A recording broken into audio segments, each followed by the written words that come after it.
আসসালামু আলাইকুম, সকল উপর শান্তি বর্ষিত হোক। আজকে আমাদের তামজিদের প্রশ্ন শর্ট, ফুল শর্ট এবং হাফ শর্ট নিয়ে। শর্টের পুরো জিনিসটা আজকে আমাদের তামজিদকে নিয়ে করা হবে। তামজিদ হচ্ছে এই যে ভদ্র মহোদয়, উনি তো ওনাকে ইস্যু করে করা হচ্ছে এই কারণে যে এই ভিডিওটা যাতে বাকিরা রিপিট করতে পারে বারবার। তো শর্টের মধ্যে অনেকগুলো পার্টের মধ্যে সবচেয়ে ইম্পর্টেন্ট হচ্ছে কি ফুল শর্ট, নাকি ফুল শর্ট। এই ফুল শর্টটা সে কীভাবে বুঝবে? আগে প্রথমে ফুল শর্ট বোঝার প্রথমে রাস্তা কি, যে আমরা এটা লাগাবো মিটার দিয়ে পাবো। মিটারে কি বলে, মিটারে যে রিডিংটা যেভাবে বলে সেই বলার উপর ভিত্তি করে আমরা পরবর্তী ধাপে আগাবো, তাই তো। আজকে আমরা কাজ করবো ডিজিটাল মিটার দিয়ে। ডিজিটাল মিটারটা দিয়ে আমরা চলে গেলাম ডায়েট মুডে। ওকে, ধরো একজনের মিটারটা ধরো। ওকে, ধরো ডায়েট মুডে। ধরার পরে আমি সরাসরি লাল প্রোগটা ধরবো গ্রাউন্ডে, কালোটা ধরবো ব্যাটারির পজিটিভে, ব্যাটারি কানেক্টরের পজিটিভে। কী আসছে দেখো তো, 435। ওকে, 435 এটি রিডিং দেখাচ্ছে এখানে। ওকে, এই রিডিংটা আসলে স্বাভাবিক এরকমই দেখায়, কিন্তু এটা ওভার রিডিং। ওভার রিডিংটা এখানে আসলে পুরোপুরি শো হচ্ছে না। ডিজিটাল মিটার এটা দেখাচ্ছে কত, 435। যেহেতু আমি বেসিক্যালি অ্যানালগ মিটারে কাজ করতে অভ্যস্ত বেশি, আমার কাছে ভালো লাগে অ্যানালগ মিটার। আসলে দুটোই করি আমরা, বোর্ডেস আইডেন্টিফাইয়ের জন্য আমরা বেশিরভাগ আমরা ডিজিটালটা ইউজ করে থাকি। এটা ধরো, এটাই তুমি ধরো, এটা দেখো তো নেগেটিভ ধরলে কী আসে, কী আসছে? ওভার রিডিং না? এটাকে একটু রিডিং থাকার কথা। এটা যদি আমরা একটুকু মাপি স্বাভাবিক অবস্থায় শর্ট ছাড়া, এতটুকু রিডিং দেখাবে না? কম দেখাবে? আরও কি দেখাবে? কম দেখাবে না? হ্যাঁ, কম দেখাবে। কতটুকু দেখাবে? এখানে অ্যারাউন্ড 50 বা 10, 50, 30-এর মধ্যে দেখাবে, তাই তো। এখন দেখাচ্ছে কত এটা? তার মানে এটা এখানে ওভার, এটাকে বলছে ওভার রিডিং। ওভার রিডিং কোনটা? এই ওভার রিডিং দেখাচ্ছে। এখন এই ওভার রিডিং কোত্থেকে দায়ী এটা আসলে বোঝা খুব মুশকিল। বলছে এই কারণে যে এটাকে তুমি যদি খুঁজতে যাও তোমার অনেক সময় এখানে চলে যাবে। কী হবে? অনেক সময় চলে যাবে, কারণ এখানে লাইনগুলো যুক্ত, একটি আরেকটির সাথে যুক্ত কানেকশন। তো দেখা যাচ্ছে একটা কানেকশন কয়েকটি জায়গায় কাজ করে। আমাদের ডায়াগ্রাম দেখি, আমাদের এখানে এই সলিউশনে যদি দেখি আমরা, এক্সাম্পল যদি আমরা দেখি যে আমাদের এই মডেলটার বিট ম্যাপটা বের করে নিই আমরা। বিট ম্যাপটা একটু বের করে বিট ম্যাপে দেখবো।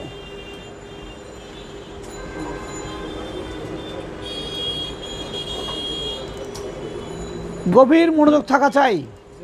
সর মনোযোগ আছে? নাই? কার কার?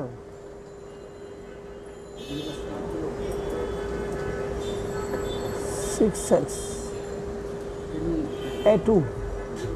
তো আমরা যদি দেখি যে এটা হচ্ছে আমাদের ব্যাটারি পজিটিভ, তাই তো। ক্লিক করলাম, এখানে আমাদের ওভার রিডিং দেখাচ্ছে। দেখো এমন তো অবস্থায় সে কয় জায়গায় এই একটা টিপি পয়েন্টে নক করছে, ডায়োডে টাচ করছে, রেজিস্টারে টাচ করছে এবং কয়েকটা ক্যাপাসিটর টাচ করছে। এখানে এই টাচটাকে তো গেছে কোথায়?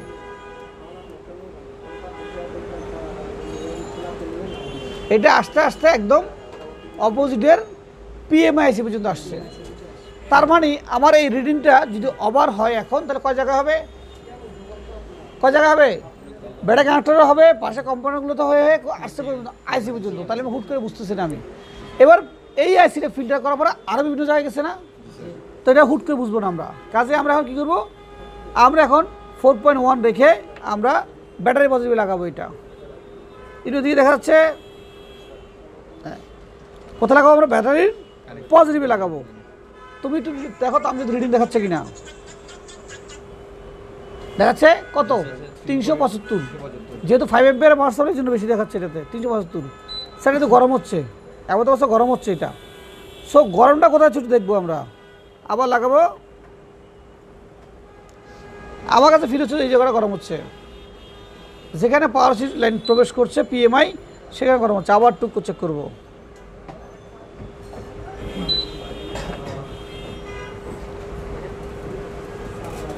এই যে এখানে গরম হচ্ছে। কোথায় গরম হচ্ছে? এই যে লাইনটা এখানে আসছে, এই পিএমআইটা গরম হচ্ছে। এখন আমাদের এখনও কিন্তু ফুল শর্ট, গরম হচ্ছে কি পিএমআই। তারপরে আমি কি পিএমআই শেষ করে ফেলবো? তারপরে আমি পিএমআই শেষ করে ফেলবো এখান থেকে। তাহলে কী করবো? সবার আগে আমি আমাকে কম্পোনেন্ট না, প্রসেস ভুল প্রসেসে ঢুকতেছি আমরা। ইয়ে করো, ভুল প্রসেস। তাহলে আমরা এখন পেলাম 300-র উপর রিডিং আছে এবং গরম হচ্ছে পিএমআই। তাহলে এখন আমরা কি করব? কম্পোনেন্ট চেক করব। কোন কোন কম্পোনেন্ট চেক করব সবার আগে? হ্যাঁ, আমার যাওয়া যাবে বিপিএস কল। তুমি কি বলো? তুমি কি বলো? তুমি কি বলো? আইসি, সবার আইসি আশেপাশে বলছে, আমাদের জাভেদ বলছে বিপিএস কয়েল। জাভেদটা রাইট, আগে বিপিএস কয়েল, কারণ শর্ট যখন ফুল শর্ট এটার পর উদ্দেশ্য বিপিএস কয়েল। তাও চলে যাবো বিট ম্যাটে। বিট ম্যাপ আমরা অলরেডি আসি, বিট ম্যাপ থেকে আমরা ডায়াগ্রামে যাব। ডায়াগ্রামতে যাওয়ার আগে চার্জিংয়ের লেআউট দেখলে আমরা বুঝে ফেলবো যে এটা বিপিএস কয়েল কোনটা। এই যে বিপিএস কয়েল পাওয়া গেছে, বিপিএস কয়েল পাওয়া গেছে। এবার আমরা বিপিএস কয়েলটা মাপবো। কী করবো? যদি বিপিএস কয়েলটা শর্ট হয়, বিপিএস কয়েলটাকে রিমুভ করবো। কী করবো? এ মাপলাম, কি বলে? শর্ট। শর্ট কি না? কি তুমি কি মাথায় নষ্ট তোমার? শর্ট এক মাথা, আর এক মাথা কি দেখায়? তার মানে কি BPS coil short. BPS coil খোলার মাধ্যমে এটা ডিভাইডেডটা হিসাব করা যাবে। ওকে, ডিজিটাল মিটার দাও, ডিজিটাল দাও। এই ডিজিটাল কত রিডিং দেখো তো? 23 শর্ট। এবার সেম 20-22 শর্ট। যেহেতু ফুল শর্ট রয়ে গেছে এখনও, সেক্ষেত্রে আমরা সেকেন্ডারি স্টেপ কী করবো? ব্যাটারিটা চেক করলাম, পাওয়ার সাপ্লাই লাগাইলাম, গরমটা যেখানে হচ্ছে সেটা খুঁজে বের করলাম। এবার আমরা বিপিএস কয়েল রিমুভ করবো এখান থেকে। বিপিএস কয়েলটা রিমুভ করলাম। ওকে, এই বিপিএস কয়েল খোলা হয়ে গেছে। এবার আমরা এখানে মাপবো। একটা মিটার দাও। প্রথমে আমরা নিচের পিনটা মাপি। কি দেখাচ্ছে বলো? এই দেখো ওদিকে শর্ট। এই দেখো ওদিকে, মিটার দিয়ে দেখো। ওকে, অপোজিট মাথা রিডিং আছে? নাই। আছে রিডিং? নাই। তার মানে কি এটা কি বলতেছে? শর্ট। ওকে, ডিজিটাল মিটার দাও। এবার দেখো কি আসতেছে, কত? 20 শর্ট। এবার কত? 220 রিডিং চলে আসছে। আগে যেটা শর্ট ছিল এরকম কি আসছে? রিডিং চলে আসছে। তার মানে কি এক সাইড শর্ট। হ্যাঁ, ভেরি গুড। এই তো হচ্ছে, আস্তে আস্তে আরও হবে ধীরে ধীরে। আর না হলে ক্যারাত ব্যর্থ আছে। না, আমরা ক্যারার সামনে ক্যারাত দিতে বিডি আবার সরম ফয়সাল। এখন এই যে কয়েলটা, কয়েল কোনটা? এইটা। তাহলে আমরা শর্ট পাইলাম কোন মাথায়? এই মাথায়। এই মাথায় কোনো রিডিং নাই, শর্ট নাই, স্বাভাবিক আছে। তার মানে কি এই মাথা কোত্থেকে আসছে? দেখি একটু আমরা, আইসি বিদ্যুৎ থেকে আসছে এটা। আর কোথাও অ্যাড হয়েছে এটা লাইনটা একটু দেখি আমরা, আর কোথাও এখানে আছে কিনা। এখানে কোথাও নাই। অপোজিটে কোথাও আসছে না, মানে এই লাইনটা সরাসরি শুধু এই পিএমআইসির মধ্যে ঢুকছে। ওকে, তাহলে এবার নিচেরটা, নিচের লাইনটা এইটা L900। ওকে, এবার নিচেরটা কোথাও কোথাও দেখি আমরা। নিচেরটা আবার আইসিতে প্রবেশ করছে। এখানে একাধিক ক্যাপাসিটার বিভিন্ন কম্পোনেন্ট হয়ে কোথায় ঢুকছে? দেখো কতগুলো কানেকশন ঢুকছে আইসিতে। আইসিতে দিয়ে সে ক্ষান্ত হয় নাই, উপর উঠছে লাইনটা। দেখো উপরে যে ব্লুটুথ সেকশনে আসছে, ওয়াইফাই সেকশনে আসছে, 3G 4G নেটওয়ার্ক সেকশনে আসছে, এখানে এই পাশে আসছে, পিএমএ আসছে, হ্যাঁ নেটওয়ার্কে আসছে। শেষ নাই, মানে পরবর্তী লাইনটা অনেক জায়গায় আসছে। যেটা অনেক জায়গায় কানেকশন ডেলিভারি করছে তার নাম কি? BPS coil. বিপিএস কয়েলের অপোজিটের লাইনটা হচ্ছে, অপোজিটের লাইনটা এটা বিভিন্ন জায়গায় ডেলিভারি করছে। তার মানে এখন অন্যান্য জায়গায় শর্ট হতে পারে। হ্যাঁ, এমত অবস্থা দেখবো যে আমাদের পাওয়ার সাপ্লাই দিয়ে আবার এটা গরম হয় কিনা, গরম বা শর্ট দেখায় কিনা।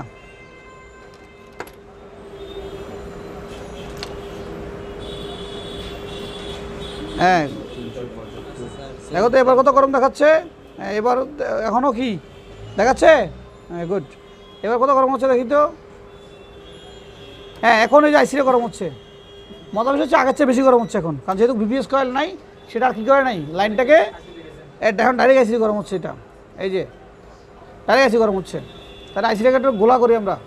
ফ্যান বন্ধ করো, রজন দিয়ে একটু ব্লার করি, ব্লার ভ্যাবজোথেরাপি। इसका नाम है वेब्जोथेरेपी, वेब्जो।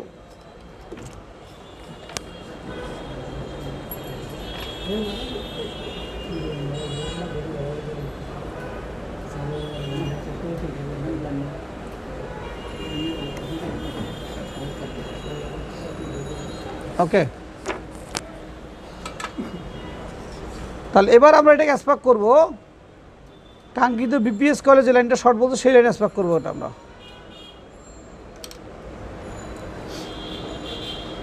ঠিক আছে, চলে যেতে হবে একটু মাইক্রোস্কোপে।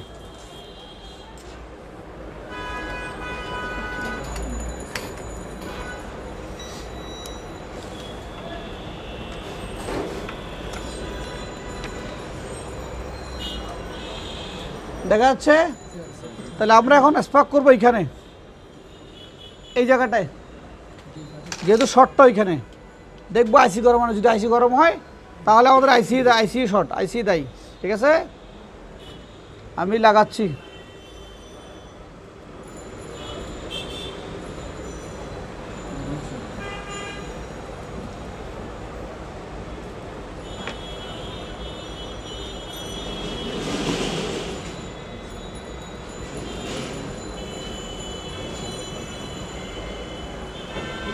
করবো তোমরা দেখে তো দেখিও কোনটা শর্ট হচ্ছে, কেমন, বা আইসিটা গলতেছে কি না।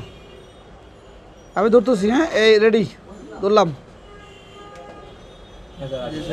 হ্যাঁ, আইসি গলতেছে, তার মানে এই আইসি থেকে শর্ট।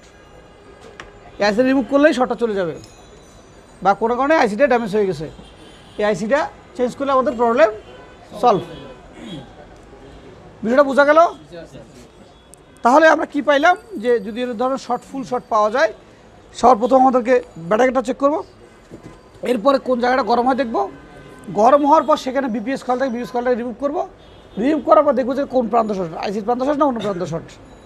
তো এইভাবে করে আমরা শর্টের কাজগুলো করতে পারবো সবাই আমরা করতে। ওকে, যারা দেখছেন আমাদেরকে, অলরেডি ভিডিওটা বড় হয়ে গেছে আসলে, কারণ কাজের বিষয় নিয়ে যখন আমরা ভিডিও করি তখন আসলে টাইমটা হিসাব করে পারা যায় না আসলে। হ্যাঁ, তো সকলের জন্য শুভকামনা রইল, ভালো থাকবেন, সুস্থ থাকবেন, আসসালামু আলাইকুম।